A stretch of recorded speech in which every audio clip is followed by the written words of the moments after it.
Sophie went swimming. Sophie is my hero.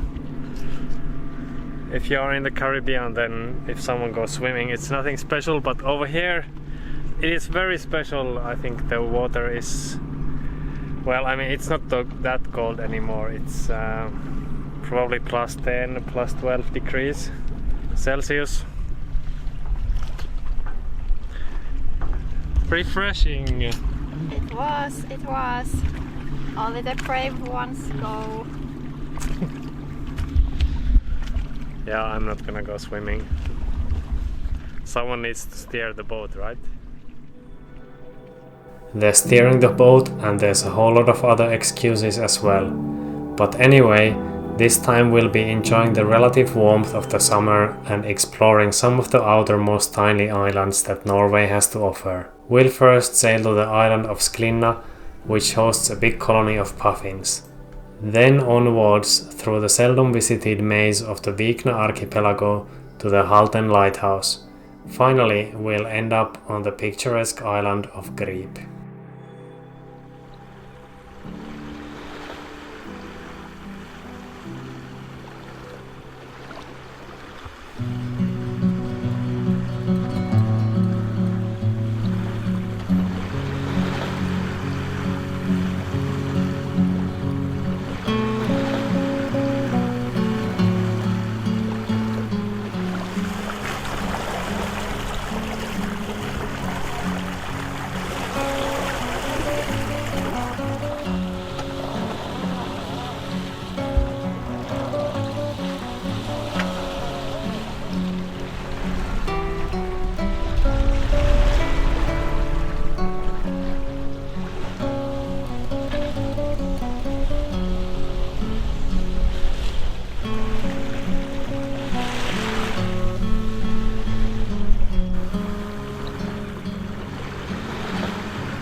So now we have already arrived to our next destination. This is the island of Sklina. It's around 20 nautical miles, I think, from the mainland. And it's also one of these lonely islands in the middle of nowhere.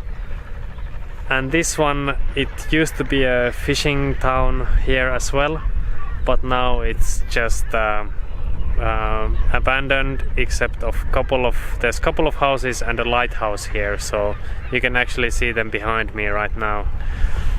But there's no one else here except of us and a lot of seabirds. I think it's actually the most important seabird island in the whole central Norway. So there's a few thousand European shags here, and there's some puffins, and I can see some cormorants, and I don't know, there's a lot of birds. I don't know most of the names, I'm not a bird expert, but it's a lot of fun to just sit in the cockpit and look at the birds. We are kind of tired today, so we're probably not gonna go on the island today. We are probably gonna do it tomorrow. And anyway, there is only a small part of land that you can walk on, because otherwise the islands are completely protected during the breeding season Oh, there's a few geese flying there as well. But anyway, yeah, so the islands are completely protected. You're not allowed to walk on most parts of these islands. There's only a small area that you can go to, like pretty much the immediate vicinity of the lighthouse is where you can go. Otherwise, it's okay to be here attached to the buoy. There's 3 buoys here, and the other 2 are empty, so we are the only ones here on the island. No other boats, even though the weather is quite good. So now it's back to watching the birds, and then tomorrow for a short tour up to the lighthouse. Over here I cannot fly the drone because I think it's not allowed, and anyway I think it would not be a very good it just wouldn't be a very good idea. There's so many birds around, so I'm not gonna fly the drone here. It's just gonna be the normal camera this time. We went to bed listening to the seabirds and the lighthouse generator making an awful lot of noise. And the next day we woke up to the same noise but a different view. Can't really see the lighthouse anymore. Somewhere there.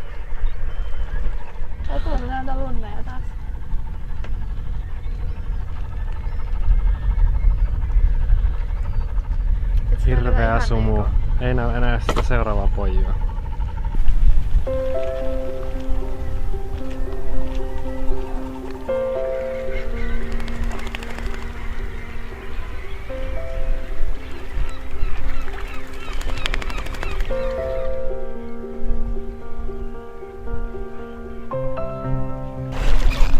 Gondolieri! Soutele meidät saarelle!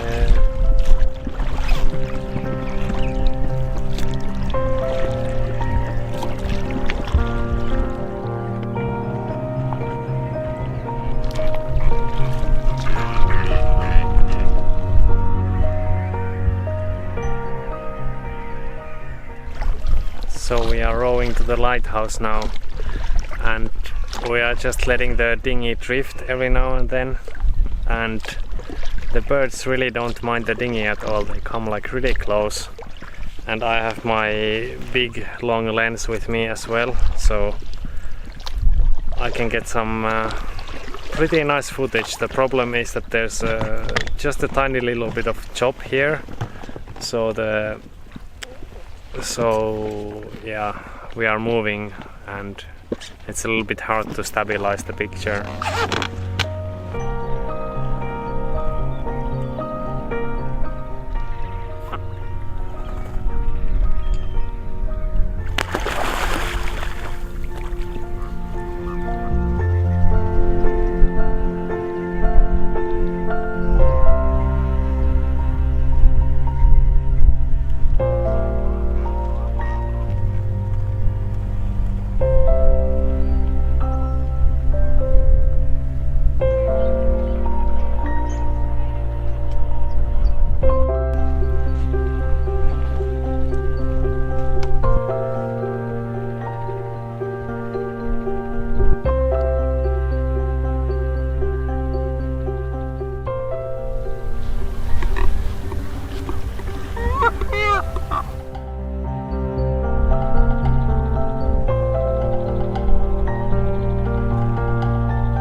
This is the Sklina lighthouse, and it looks a little bit weird, but we just read that it's because they kind of recycled the top part of it, so it's from some other lighthouse.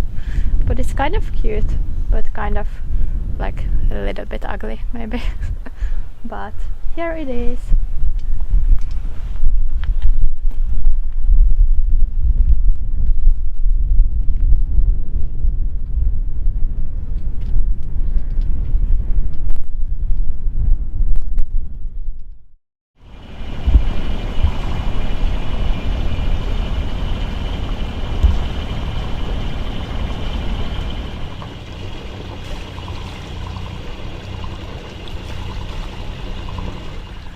here we are again. We are going to moor here in this small little bay. Really beautiful here. And it's the usual stuff. You know, we are setting up shorelines. Soho is doing all the hard work here.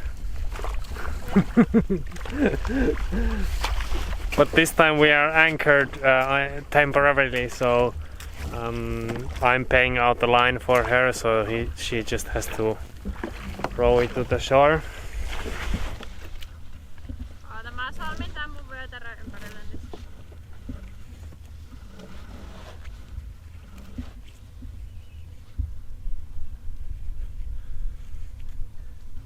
Mä voin vetää sut sit takas, jos tulee joku. Kun sulla ei oo liiveä, niin tää on sun turvanaru. Actually, I wanted to anchor here in this bay, but the problem is it's just too deep, so the bay is maybe 50 meters wide or 70 meters wide, but it's over 10 meters deep mostly. And I think the bottom is mostly it's just rock, you know, so smooth rock. So yeah, it wasn't an option, but luckily we found a couple of these old iron poles that have been stuck to the rock here, so we're just gonna use those. We are not expecting any major winds. They look a little bit suspect, so I'm not sure if I might add some other stuff as well. I mean, we do have these rock wedges that you hammer in and they go into the cracks, and they are pretty good, but it just takes some time to set them up. So if you have stuff like this that's ready, then that's perfect. And in a lot of places here in Norway you have them. Most of them are very old because they've been used some at some point in the past, and they are not really actively used anymore, but you can find them almost anywhere. Even here, even though this place it's not marked as an anchorage, it's not mentioned in any guidebooks, and it's kind of far away, you know. To get here you have to go through these areas that there's no soundings, you know, so it was a little bit interesting getting here, but now we are here and we are pretty much all set up.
Right, that's Sylvia over there, and we came through there, and tomorrow we are gonna go through here between those islands, and then I don't know, there somewhere. It's a pretty exciting route. I'm not sure of the depths, and when I wake up tomorrow I'm gonna have another look at the map before going.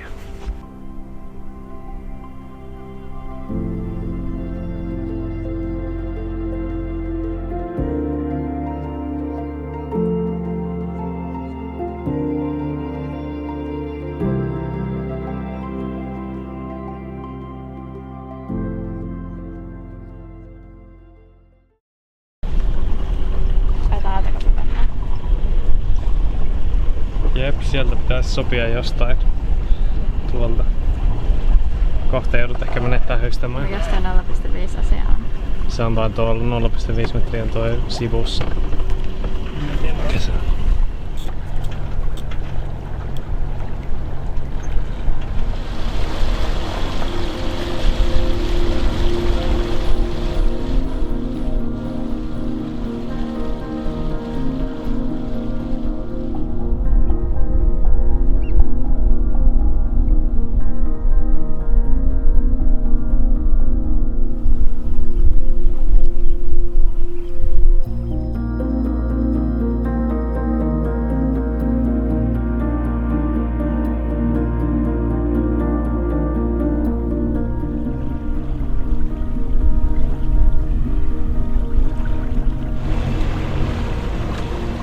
Siinä taisi olla se matalin kohta. Nyt on enää yksi tommonen kapeampi kohta tai tosi kapea kohta ees.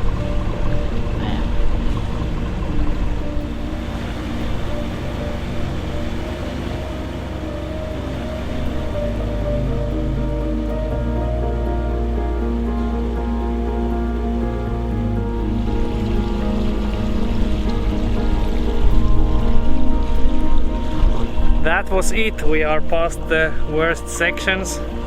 It's a little bit of juggling to drive the boat, and then we are like motor sailing with the genoa out, and you have the drone in the air, and you have to watch out for the depths and everything. But the least depth I saw was maybe 4.5 meters, and it's high tide now, so if it was low tide it would have been 3 meters. But it's interesting here because we are not so used to actually seeing the bottom, but the water is so clear and there's quite a lot of sand here, so you see the bottom quite well every now and then. It gets a little bit scary, but it was fine. Now we just have a lot more of this kind of sailing between the islands before we get out onto the sea again. We spent that day sailing to our next destination, the Haltom island group.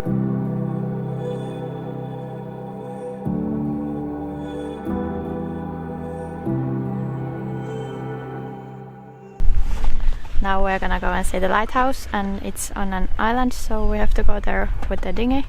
And Juho was very prince-like, and he's coming to get me. Your taxi to the lighthouse island. Aika hyvä palvelu.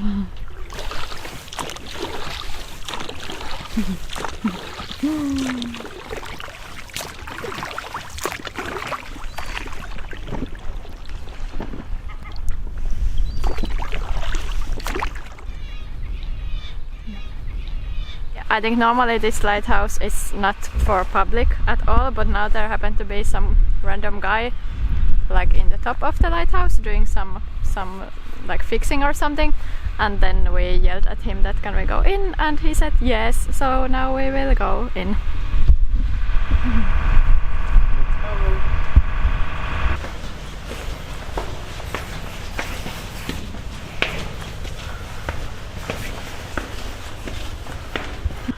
You can go closer to the edge. I'm a little bit afraid of heights, if that's not clear yet.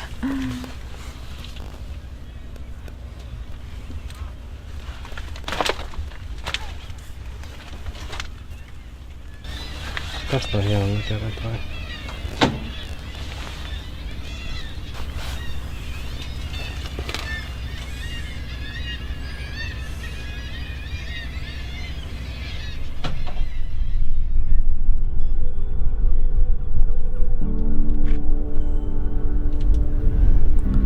The original Fresnel lens is still in use, and it was special to be able to see it up close. Usually the lens housing is off limits to visitors. The lighthouse is 30 meters tall, so it's no wonder Sophie was feeling a bit dizzy.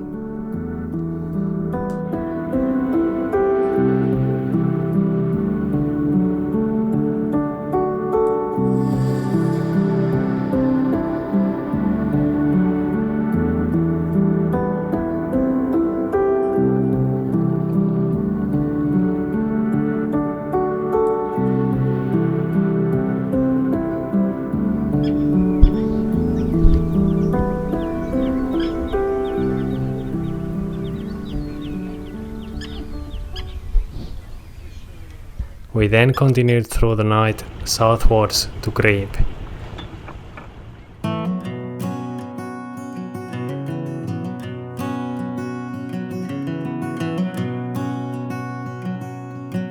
Grieb is another old fishing island where the houses have now been lovingly restored as holiday cottages. This is where we are also going to leave you this time. We'll see you all next time. Bye bye.